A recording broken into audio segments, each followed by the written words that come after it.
Jim Carrey, welcome to the project. Thank you. This is the second time you've jumped into Dr. Robotnik. How did it feel to don that wonderful tash once again? Wonderful, wonderful. I loved it. It couldn't be big enough for me.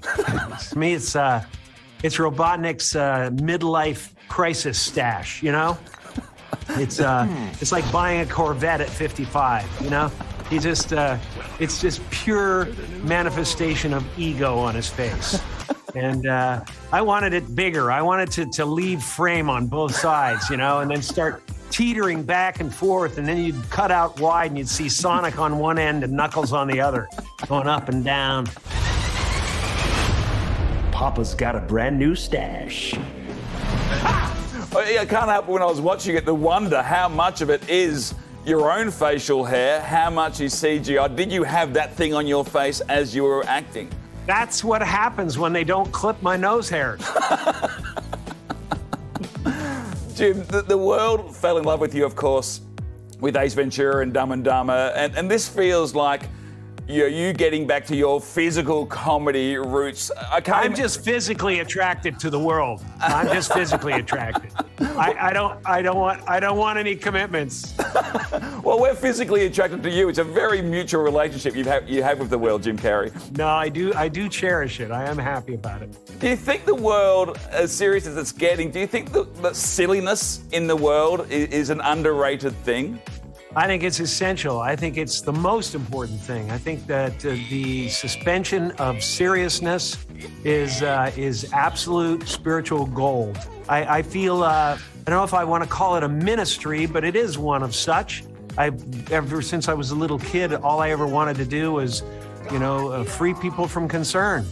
And I wanted to, my mother wasn't well, and so it started with her, and I wanted to free her from concern, and then it started to become the family, and then it became the friends, and then it became the world, and that's what I've been here for the whole time, and it's been my conscious driving force. Excuse me, I need a spoon.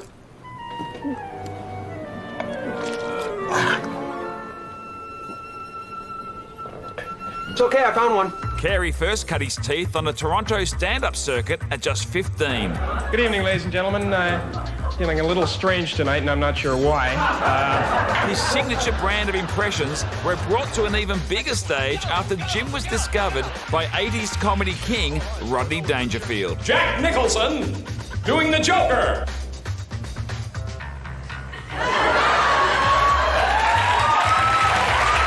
Is stand-up comedy something that is behind you now? Would you ever consider going back to it?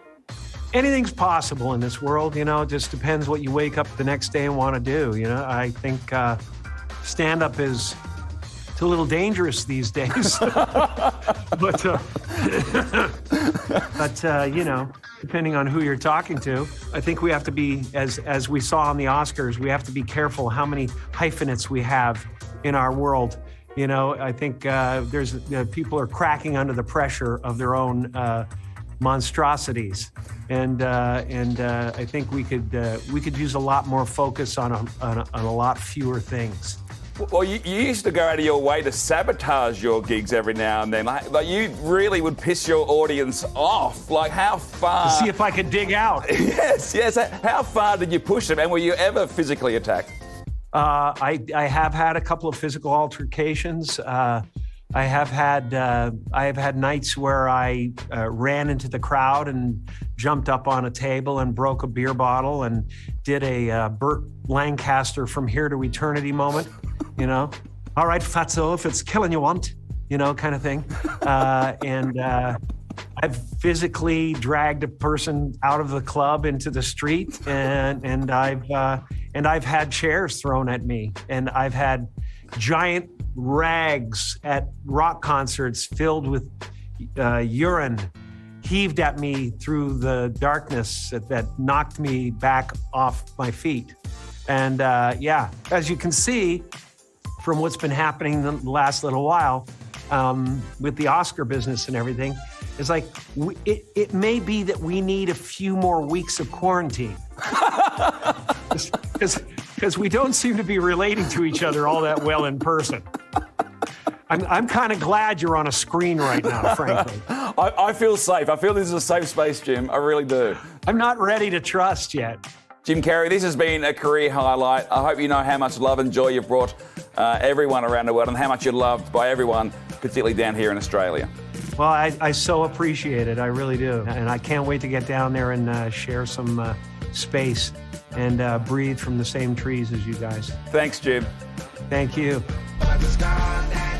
Well, something at the Hedgehog 2 speeds in the cinemas tomorrow, and that was just, it was a joy. Great chat. Yeah, and I didn't know what to expect. I've never interviewed Jim Carrey. I don't think we've ever actually had him on the show. Pricey asked you before, would you have ever in your life thought you'd be interviewing a hero? No. Bit of fanboying there. Oh, well, absolutely. But he was very generous. You know, I'm sure the film company weren't keen of him to talk about the Oscars, but he went there.